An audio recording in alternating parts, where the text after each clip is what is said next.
ब्राह्मण के हाथ में हो ग्रंथ, लगता ही नहीं, ब्राह्मण लगता है कि ब्रह्मा जी प्रकट भय अवे ही, हाथ में ग्रंथ हो, शास्त्र हो हाथ में।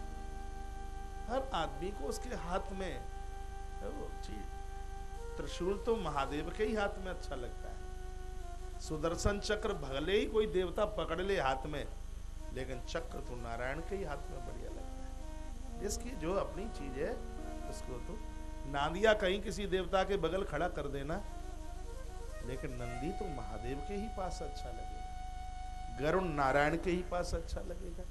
तो अपनी अपनी चीज है ना।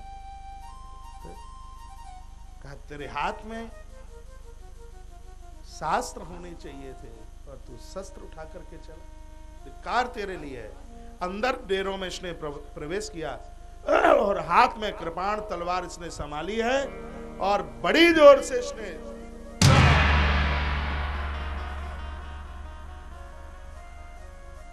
एक ही प्रहार में 5 मस्तिष्क अलग कर दिए। ये तो कथा पन्ना में लिखी है, जहां में एक पलटा लगा दे तो बात समझ में आ जाएगी। ये द्रोणाचार्य का पुत्र अश्वत्थामा काल है, मौत है। ये मृत्यु किसके लिए आई? पांडवों के लिए, लेकिन पांडव बच गए, पांडवों की मौत नहीं हुई। क्यों पांडवों की मृत्यु नहीं हुई? ये बच्चे क्यों मारे गए? बच्चों को मारने को तो नहीं आया था, वो तो पांडवों को मारने को आया, लेकिन पांडव बच गए। पांडव इसलिए बच गए क्योंकि भगवान के इशारे से पांडवों ने बिस्तर छोड़े और गंगा के घाट जाकर के सोए हैं। पांडव जीव है, अश्वत्थामा मौत है, गंगा भक्ति है, बिस्तर भोग हैं। ईश्वर के कहने से, संत ग्रंथ के कहने से जो लोग भोगों के बिस्तरों को छोड़कर भक्ति माता के किनारे पहुंच जाते हैं, मौत वहां फैल हो जाती है। मृत्यु जीव का कुछ बिगाड़ नहीं सकती। मौत उनको ही अपना आहार बनाती है जो भोगों के बिस्तरे पर पड़े हैं। इसलिए हम बहुत बार बुलवाते हैं, उठ जाग मुसाफिर भोर भई, अब रैन कहाँ तू सोवत है। जो सोवत है वह खोवत है, जो जागत है वह पावत है। उठ नींद से अखियां खोली जरा और अपने प्रभु का ध्यान लगा। ये प्रीति करण की रीति नहीं, प्रभु जागत है और तू सोवत है। जो लोग अपने जीवन में सोते रह जाते हैं, भगवान हमेशा के लिए उनको छोड़ देते हैं। नहीं आई पंचों बात समझ में मुझ यूं लगे, थोड़ा आप मानस का सहारा ले। बात उस समय की है जिस समय राम जी का वनवास होने के लिए जा रहा था। पहली रात भगवान तमसा नदी के किनारे रुके। यहाँ से बात कैचिंग पकड़ में आएगी। मैं आपको राम कथा नहीं सुना रहा हूँ, और रामायण तो ग्वालियर सुनाऊंगा, लेकिन एक एग्जाम्पल, एक दृष्टांत, एक मोहर बाबत तुलसी की, क्या वो 6 शास्त्र सब ग्रंथन को रस है। आधी रात को प्रभु राम ने काका सुमंत को कहा, काका आगे चलो, ये लोग जग गए तो रो रो के ले जाएंगे मुझे अयोध्या वापस, और मेरा नियम टूट जाएगा, बात पूरी नहीं होगी। तो रथ आगे बढ़ाया सुमंत ने, और जैसे ही रथ चला, इतना दूर यहाँ से बिरखड़ी, इतनी दूर पहुंचा होगा रथ, सो लखन लाल तो इतनी जोर से रोए, इतनी जोर से रोए। राम ने कहा कि तुझे अयोध्या की याद आती है तो वापस लौट जा, तू रोता क्यों है? लखन ने कहा, भगवान मुझे किसी की याद नहीं आती, मैं एक नंबर का निर्मोही हूँ, मैं तुम्हारी शक्ल देख देख के रो रहा हूँ। राम ने कहा, क्या कमी है मेरी शक्ल में? कहा, भगवान लोग आपको दयालु कहते हैं, लेकिन आप तो पत्थर जैसे कठोर हैं। कहाँ गई आपकी दयालुता? भोले भाले अयोध्या के लोग रोते बिलखते हुए आए, और आधी रात तुम उनको सोते हुए छोड़ करके आगे चल पड़े हो। मैं समझ गया हूँ, मैं तो जाग रहा था, इसलिए आपके संग चल रहा हूँ।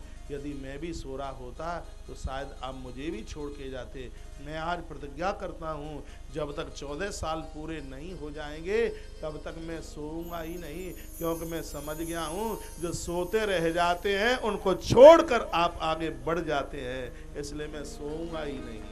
लखन कहते हैं, जो सोते हैं उनको आप छोड़ते हो, इसलिए मैं सोऊंगा।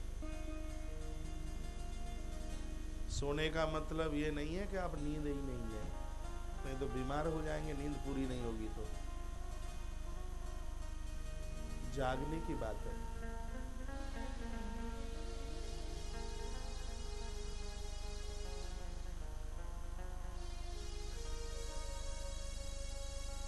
और तो नहीं आ रहा है किसी को?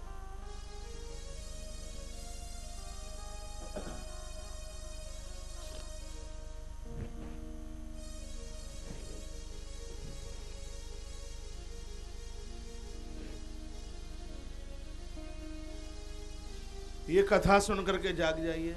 जागने का मतलब ये नहीं आप सोए ही नहीं, जागने का मतलब है अपने आप को पहचानिए। अपने आप से कुछ प्रश्न कीजिए, क्या मैं कौन हूं, मैं कहां से आया हूं, और मुझे क्या करना है, और मुझे कहां जाना है।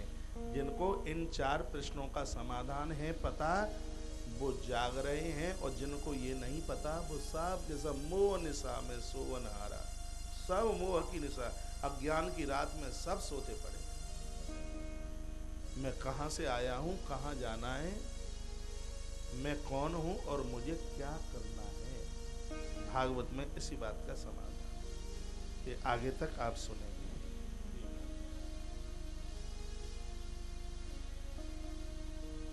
भोगों के बिस्तरों पर पांडवों के बच्चे सोते रह गए, इसलिए वो मारे गए।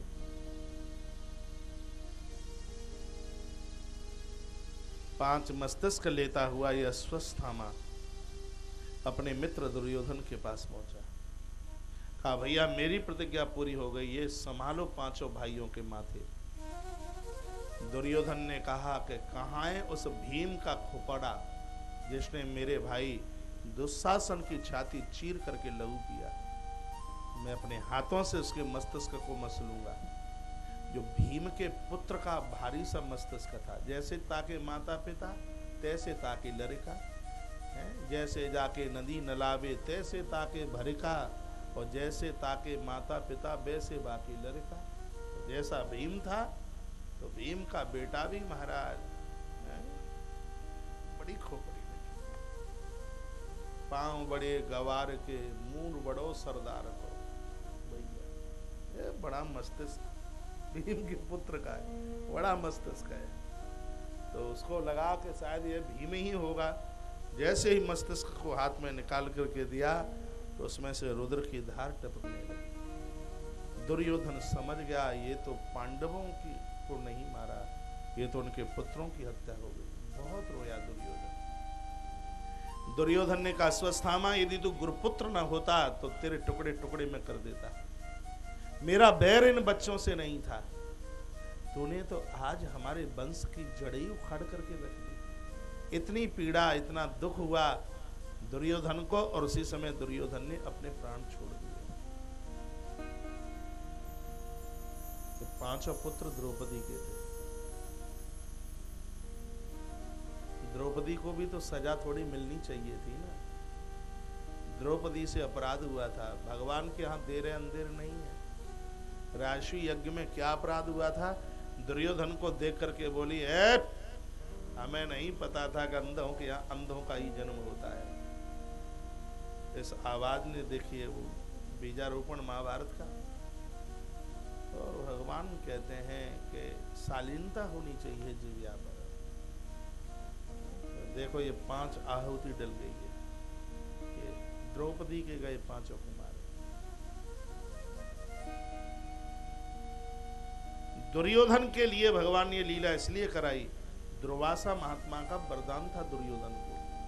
कहा जब तक तेरे लिए सुख और दुख दोनों एक तराजू में नहीं तुल जाएंगे तब तक तुझे परमात्मा भी नहीं मार सकता। तो जब पांडवों के मस्तिष्क समझे तब सुख हुआ, फिर पता लगा उनके बच्चों के मस्तिष्क हैं तो दुख हुआ। सुख और दुख दोनों एक साथ प्रकट हुए हैं। उसी समय दुर्योधन की मृत्यु हो गई। दुर्योधन को हटाने के लिए भगवान ने ये लीला करी। इधर रात निकली, भोर हुआ है कि माता शिशूनाम निधनम सुताना निशम्य घोरम परितप्यमाना तदारुदबाष्प कलाकुलाक्षी काम सांत्वयन्नाह किरीटमानी। निधनम सुतानाम माता, मैया ने जाकर डेरों में देखा तो 5 बच्चों की हत्या हुई थी। उस माँ के ऊपर क्या बीती होगी। माँ रोई नहीं, डकराने लगी, बिलखने लगी। रोने की आवाज कृष्ण अर्जुन ने सुनी है। दोनों आए, अर्जुन ने सांत्वना प्रदानित कराई है। कहा देवी हे भद्रे, अहम यदा अस्वस्थामना सिरो वाणिक छित्वा, तो समीप मानिष्यामि तुम च तत्शासनम विदायष्टानसी तदा, मैं वायदा करता हूँ अपने गांडीव के द्वारा इसकी मस्तिष्क, इसके माथे को काटूंगा और उसी के ऊपर तुम्हें बिठा करके स्नान कराऊंगा। मेरी प्रतिज्ञा है। तो काहे को चिंता करती है? अपना गांडीव उठा और गांडीवधारी अश्वत्थामा को मारने के लिए चल पड़ा। थोड़ा फैसला दूर हो गया था, तब अर्जुन ने ललकार करके कहा, ये धूर्त पापी कहीं के, है तेरी बारियों में ताकत हो, एक क्षण के लिए रुक जा। अश्वत्थामा ने पीछे मुड़ करके देखा कि अर्जुन आ रहा है, अब मेरे प्राणों की खैर नहीं है। अपने आप को बचाने के लिए अश्वत्थामा ने एक ब्रह्मास्त्र का प्रयोग कर दिया। ब्रह्मास्त्र चला तो बादल गड़गड़ाहट की आवाज करने लगे। अश्वत्थामा ने ब्रह्मास्त्र का प्रयोग। अर्जुन ने भगवान कृष्ण के चरणों का सहारा लिया और कहा, कृष्ण कृष्ण महाभाग भक्ता नाम भयंकरा त्वम एको दयमाना नाम अपवर्गो से संसरते। भगवान यह अस्त्र मुझे जला रहा है, रक्ष माम, मेरी रक्षा कीजिए, रक्षा कीजिए। कृष्ण कहते हैं, अर्जुन यह ब्रह्मास्त्र चलाना तो जानता है, ये वापस करना नहीं जानता। इधर से तुम भी एक ब्रह्मास्त्र का प्रयोग करो, दोनों ब्रह्मास्त्र टकराएं तो फिर दोनों को अपने पास में बुला लेना। कृष्ण के कहने से अर्जुन ने ऐसा ही किया। दोनों ब्रह्मास्त्र टकराए, दोनों का अर्जुन ने आह्वान किया और एक पशु की तरह अश्वत्थामा को बांध लिया गया। पशुवत बाधात शब्द लिखा है। अश्वत्थामा की पराजय का कारण यही है। सुनिए, अश्वत्थामा की पराजय का कारण यही है कि ये ब्रह्मास्त्र चलाना तो जानता है, लेकिन ब्रह्मास्त्र को वापस करना नहीं जानता। कथा अश्वत्थामा की नहीं, हमारी और आपकी है। समाज में वही लोग पराजित होते हैं, ब्रह्मास्त्र चलाना और वापस करना न जानना। इसका अर्थ यह है कि समाज में लोग उपदेश देना तो जानते हैं, लेकिन उन उपदेशों को स्वयं में ग्रहण करना नहीं जानते। जगत में ऐसे ही लोगों की हार होती है, ऐसे ही लोग पराजित होते हैं। नहीं आई बात समझ में? या ऐसे समझिए, कैसे कि उपदेश देने का अधिकार उनको है जो उन उपदेशों के ग्राही हैं, उनको अपने आचरण में लेते हैं। मैं आपको कहूं कि 4 बजे जगना, तो मुझे 3:45 बजे जगना पड़ेगा। मैं आपको कहूं चाय न पीना, तो पहले चाय मुझे छोड़नी पड़ेगी। और आपको कहूं चाय न पीना खून जलाती है, और तुम में से मुझे कोई 1 लीटर भर के पीते हुए देखे तो क्या कहेंगे? देखो दुनिया को पागल बना रहे हैं, खुद तो 1.5 लीटर पीते हैं और हमारी चाय छुड़वाते हैं। उपदेश देने का अधिकार उन्हें है जो उन उपदेशों को स्वयं में ग्रहण करते हैं। ऐसे समझो इस बात को। एक डोकरी माँ, बुढ़िया माँ अपने बेटे को लेकर एक बाबा जी के पास पहुंची, महात्मा जी के पास पहुंची और संत जी के चरणों में प्रणाम किया। कहा, गुरुदेव मैं अपने बेटे को लेकर के आई हूं। कहा, क्या तकलीफ है? कहा, ये गुड़ बहुत खाता है। कौन चढ़ा? आप तो बहुत समझदार हैं, कल भी आपने ऐसे ही चढ़ा दिया। इनको पता है कि कथा के बीच में व्यास गद्दी पर आए तो डिस्टर्ब तो होता है। बैठिए, स्वागतम। जब सूर्य भगवान को हम यहाँ से पानी देते हैं, तब 1 लोटा पानी वहां लग जाता है, तो यहाँ की चढ़ाई हुई माला क्या भगवान को स्वीकार नहीं होगी? जरूर होगी भैया, तो श्रद्धा की बात है।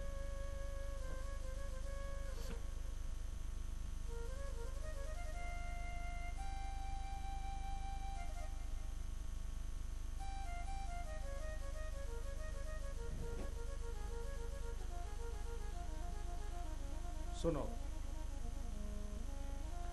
बुढ़िया माँ बच्चे को लेकर किसी महात्मा के पास गई और कहा, गुरुजी ये गुड़ बहुत ज्यादा खाता है। तो गुरुजी ने कहा 10 दिन बाद लेके आना। 10 दिन के बाद फिर लेके पहुंच गई। कहा मैया कहने लगी अब तो ये ज्यादा ही गुड़ खाता है। गुरुजी ने कहा और 20 दिन के बाद लेके आना। वो फिर 20 दिन के बाद लेके गई तो गुरुजी ने कहा 1 महीने के बाद लेके आना। लेकिन बुढ़िया ने भी पीछा नहीं छोड़ा और 1 महीने के बाद फिर लेके गई। कहा गुरुजी अब तो बहुत ज्यादा ही गुड़ खाता है। ऐसे गुरुजी ने बेटे के कान में कहा, बेटा गुड़ नहीं खाते, गुड़ खाने से पेट में कीड़े पड़ जाते हैं। बेटा कहने लगा, माँ गुरुजी ने मना किया, आज से कभी मैं गुड़ नहीं खाऊंगा। डोकरी को इतना चंबा हुआ, कहा गुरुजी छोटी सी बात के लिए तुमने 3 बार परेशान किया, ये पहले ही बेटे को बोल देते तो 3 बार मुझे क्यों आना पड़ता। गुरुजी ने कहा, हे माता, तू पहली बार जब बच्चे को लेके आई थी तूने कहा गुड़ खाता है, यह है, तो मैं इसका गुड़ कैसे छुड़वाता, उस समय मैं भी तो गुड़ खाता था। मैंने सोचा शायद 10 दिन में छोड़ दूंगा, जीव चटोरी नहीं छोड़ पाया। मैंने सोचा 20 दिन में छोड़ दूंगा, नहीं छोड़ पाया।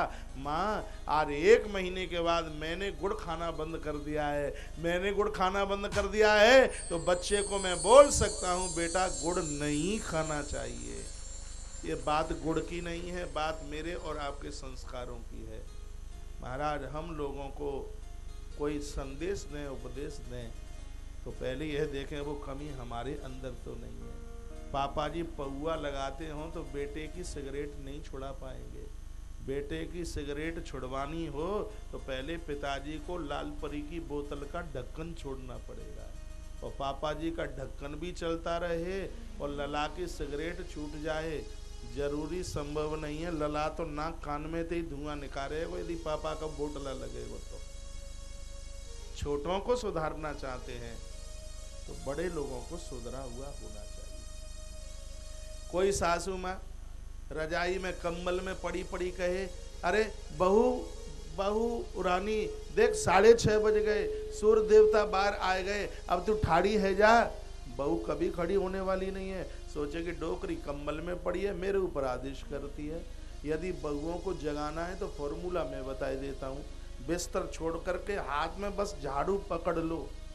यदि लजवंती बढ़िया खानदानी परिवार की होगी बहू तो तुम्हारे हाथ से झाड़ू लेकर और खुद लगाना शुरू कर देगी। भैया सूत्र है जगाने का। और आप पड़े रहें 7 बजे तक और बहू को जगाना चाहें तो वो खड़ी होने वाली नहीं है। आप पहले बिस्तरा छोड़िए, ये आज नहीं तो कल, कल नहीं तो परसों, परसों नहीं तो अदरसों ये खड़ी हो ही जाएगी। पर उपदेश कुशल बहु तेरे, वाली बात ना हो जाए।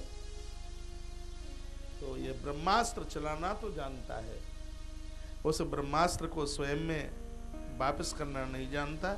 पशु की तरह इसको बांध लिया गया और डेरों में लेकर के पहुंचे हैं।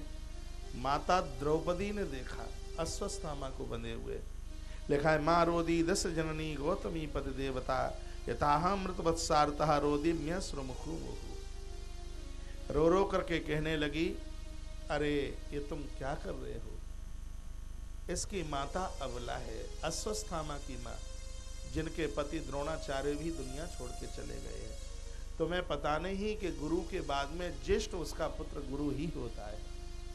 ये तुम इतना बड़ा अपराध क्यों करने को जा रहे हो। द्रौपदी कहती है, यदि इसके मारने से मेरे 5 पुत्र जिंदे हो जाएं तो इसको तुम मार दीजिए। यदि इसके मारने से मेरे मृत बच्चे जिंदे ही नहीं हो सकते तो इसको मारने से लाभ क्या है, इसको मारने से फायदा क्या है। द्रौपदी दया है। आपके पास कागज हो तो कलम से लिखना, जीव रूपी अर्जुन की विजय का कारण यह है कि अर्जुन के पास 5 तरह की ताकत है। और मैं बजरंगबली हनुमंत लाल जी सिद्ध बाबा की पवित्र व्यासपीठ से यह मैं बोल रहा हूँ, जिन लोगों के पास में 5 चीजें होंगी, ये पूरी भागवत का सार है, 5 चीजें होंगी, दुनिया में उन लोगों को कोई पराजित नहीं कर सकता, परास्त नहीं कर सकता। अर्जुन की विजय का कारण ये 5 सूत्र हैं। अर्जुन के पास पहली ताकत है जिसका नाम है युधिष्ठिर, दूसरी ताकत है जिसका नाम है भीम, तीसरी ताकत है जिसका नाम है नकुल, चौथी ताकत है जिसका नाम है सहदेव, और 5वीं ताकत है जिसका नाम है द्रौपदी। अब इसका अर्थ समझ लीजिए। जो युधिष्ठिर है, अर्जुन है जीव, जीव के पास पहली ताकत है युधिष्ठिर। युधिष्ठिर क्या है? युधिष्ठिर है धर्म। हमारे और आपके जीवन में यदि धर्म होगा, हमें कोई पराजित नहीं कर सकता, परास्त नहीं कर सकता। एक बात मैं और यहाँ से बोल दूं कि धर्म परेशान तो हो सकता है लेकिन धर्म कभी पराजित नहीं हो सकता। कितने भी पुराने गड़े गड़ाए आप इतिहास उठा के देख लेना, धर्म परेशान हो सकता है लेकिन धर्म कभी पराजित नहीं हो सकता। एक बात का और मैं निवेदन करना चाहूंगा, जो अपनी धर्म की गद्दी को संभाल करके बरकरार बने रहते हैं, दुनिया की तो बात छोड़िए, ऐसे लोगों को भगवान भी नहीं मार सकता। जगत में उन लोगों की मौत होती है जिन्होंने धर्म की गद्दी को छोड़ दिया है, जो धर्म से उतर के नीचे आ गए हैं। तारी इतनी कमजोर बज रही है कि बात समझ में ही नहीं आ रही हो। थोड़ी देर के लिए मैं आपको महाभारत के युद्ध पर्व में लेकर के चलूं। जो मैं ये आपको बात बता रहा हूं कि जो अपनी धर्म की गद्दी पर बैठा है, दुनिया की बात छोड़िए, उसको ईश्वर भी नहीं मार सकता। बात उस समय की है जिस समय कर्ण और अर्जुन का घमासान युद्ध होने लगा और अर्जुन ने अपने तीखे तीखे बाणों से कर्ण की छाती को चलनी कर दिया। एक बाण मारा, कर्ण का पहिया मारा धरती के नीचे धस गया। एक बाण मारा, कर्ण निहत्था हो गया। उस समय कर्ण रथ के नीचे उतर के आया और नीचे से गाड़ी के पहिए को उखाड़ने लगा। तब भगवान श्री कृष्ण कहते हैं, अर्जुन मार इस कर्ण को, आज के युद्ध से जिंदा न निकल जाए। तब कर्ण ने कहा, भगवान मुझे तो ये लगा था कि आप धर्म के अवतार हैं, धर्म की स्थापना करने के लिए आए हैं, लेकिन ये तुम्हारा काय का धर्म है? तुम्हें पता नहीं है कि निहत्थे के ऊपर हथियार नहीं उठाना चाहिए? मैं निहत्था खड़ा हूं। तब कृष्ण कहते हैं, ये धूर्त पापी कहीं के, हेलो इधर ध्यान नहीं है, आज तुझे धर्म याद आता है क्या? उस समय तुझे धर्म याद नहीं था जिस समय एक निहत्थे अभिमन्यु के ऊपर तुम 7-7 कायरों ने वार किया? क्या उस समय तुझे अपना धर्म याद नहीं था? क्या उस समय तुझे धर्म याद नहीं था जिस समय तुम लोगों ने भीम को विष के लड्डू खिलाए? क्या उस समय तुम्हें धर्म याद नहीं था जिस समय पांडवों को लाक्षा घर में जलाया? क्या उस समय तुम्हें धर्म याद नहीं था जिस समय भरे उस जुआ घर में तुम धूर्तों ने एक द्रौपदी को विवस्त्र करने की चेष्टा की? क्या उस समय तुझे धर्म याद नहीं था? धूर्त कहीं के, द्रौपदी को वैश्या कहने वाला तू था, आज नहीं निकल पाएगा तू। कर्ण मार इसको, निकल ना जाए। कर्ण ने कहा, भगवान निहत्था है और अपनी गद्दी से नीचे खड़ा है, कैसे मारूं? तब भगवान कृष्ण कहते हैं, अर्जुन इस कर्ण को तू तब तक ही मार सकता है जब तक ये गद्दी से नीचे खड़ा है। यदि ये गद्दी पर बैठ गया तो तेरी तो ताकत क्या है, इसको मैं भी नहीं मार सकता। अर्जुन ने कहा, ऐसा क्यों? तब भगवान कहते हैं, अर्जुन ये इसकी गद्दी धर्म की गद्दी है। दुनिया में वही मारे जाते हैं जो कर्ण की तरह धर्म की गद्दी से उतर के नीचे आ जाते हैं। जो धर्म की गद्दी को संभाल के बैठे हैं उनको तो कृष्ण भी नहीं मार सकता। इसलिए इस पवित्र व्यासपीठ से मैं निवेदन करना चाहूंगा, रोटी ना मिले चिंता ना करना, पानी ना मिले चिंता ना करना, हर व्यक्ति अपने धर्म को संभाल करके रखे। यहाँ पत्नी का धर्म है तो यहाँ पति का भी धर्म है, यहाँ शिष्य का धर्म है तो यहाँ गुरु का भी धर्म है, यहाँ पुत्र का धर्म है तो यहाँ पिता का भी धर्म है। हर व्यक्ति के लिए धर्म की बात कही गई है। जो अपने धर्म के साथ जिंदगी का निर्वहन करते हैं, ऐसे लोगों को धरती पर लेने के लिए भगवान के दूत नहीं, ऐसे लोगों को धरती पर लेने के लिए स्वयं भगवान को प्रकट होना पड़ता है। इसलिए अर्जुन की विजय का पहला कारण यह है कि उसके जीवन में धर्म रूपी युधिष्ठिर है। बात अर्जुन के लिए नहीं, मेरे और आपके लिए है। अपने जीवन में धर्म को जगह दीजिए, धर्म को स्थान दीजिए। अर्जुन की दूसरी ताकत है भीम। भीम बल है। भीम क्या है? बल, आत्मबल, उत्साहित बल है भीम। और इतना और ध्यान रखना है, बल यानी भीम युधिष्ठिर से बड़े नहीं है, युधिष्ठिर से भीम छोटे हैं। इसका मतलब यह है कि जो बल है वो धर्म का छोटा भाई बन करके जिए। जो बल धर्म को लांघता है, ऐसा बल निशाचरों का बल हो जाता है, ऐसा बल राक्षसों का बल हो जाता है, ऐसा बल रावण और कुंभकर्ण का बल होता है, ऐसा बल कंस का बल होता है। और जो बल धर्म का छोटा भाई बन करके जीता है, ऐसा बल राम और कृष्ण का बल होता है, ऐसा बल भगवान का बल होता है। माता पिता का अपमान वह लोग करते हैं जिनका बल धर्म के ऊपर उठ गया है। हमारा और आपका बल धर्म के नीचे होना चाहिए। युधिष्ठिर धर्म है, भीम बल है तो भीम युधिष्ठिर से बड़े नहीं है, भीम युधिष्ठिर से छोटे हैं। तो इसका मतलब यह है कि हमारा और आपका बल धर्म का छोटा भाई बन करके जिए। पहले तो पंचो न्यो बताओ, जो हम कछु कह रहे हैं वो त्याई समझ में आऊ रही है कि ना, कि हम न्यो ही लगे हैं महाराज धना बूंदी और त्याई समझ में कछु आई नहीं रही हो। बात पल्ले पड़ रही है? सही सही बताइए मोई, पल्ले पड़ रही है? तो यह मेरा व्यासपीठ से निवेदन है कि अपने बल को धर्म का अनुज बना करके रखें। ऐसा नहीं कि बल है बहुत भारी वो धर्म की मर्यादा ही तोड़ दे, चाहे जिसको गाली गलौज दे दे, चाहे ताकि खुपरिया में लाठी मार दे, ना तो न्यों पतो कि चाचा है कि ताऊ है। अरे हर व्यक्ति के सामने हम अपनी एक संस्कारों की उस मर्यादा की सीमा को तो न लांगे, देखें कि सामने कौन है, किसके साथ बोल रहे हैं। तो ये सब जीवन में बहुत ज़्यादा जरूरी है, और उस मर्यादा को हम देखें तो फिर वह भीम का बल है। तो जिसका बल धर्म का छोटा भाई बन के जीता है, वो जीव रूपी अर्जुन की विजय का कारण बन जाता है। ये सीधे सट कथाएं तो हमसे बढ़िया आप कह लेंगे। आजकल तो हिंदी में भागवत आती है ना, यहाँ पंडाल में आने की जरूरत क्या है, घर पर सुख सागर पढ़ ले बैठेंगे। भागवत तो बाहू में लिखी है, लेकिन बा में जिन आए लिखी के भीम बल है और युधिष्ठिर धर्म है, बल धर्म के नीचे रहना चाहिए। जे माना लिखी महाराज, जे तो हमारा चिंतन है भैया। अच्छो लगे तो स्वीकार कर लीजो, और घटिया लगे तो हमें वापस कर दीजो, हम कहूँत जाके सुनाई देंगे। स्वीकार कर लेोगे तो ठीक ही रहोगे, फायदा में रहोगे। तीसरा सूत्र है, अगली कथा है ना हमारी 21 तारीख से इटावा, यूपी में पड़ती है ना इटावा। आइयो मौको मिले, टाइम मिले तो। पर 6 महीना तो जय कथा, 6 महीना में तो जय कथा पचेगी।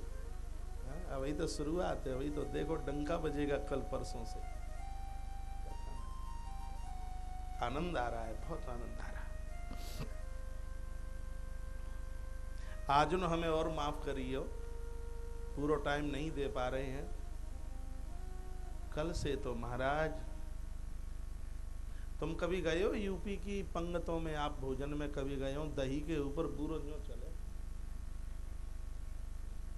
जब माता यूपी की बैठी हो, कल लेते तो लप भरे, लप भरे।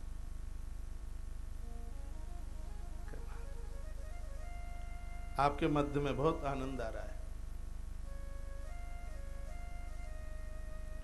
अगली ताकत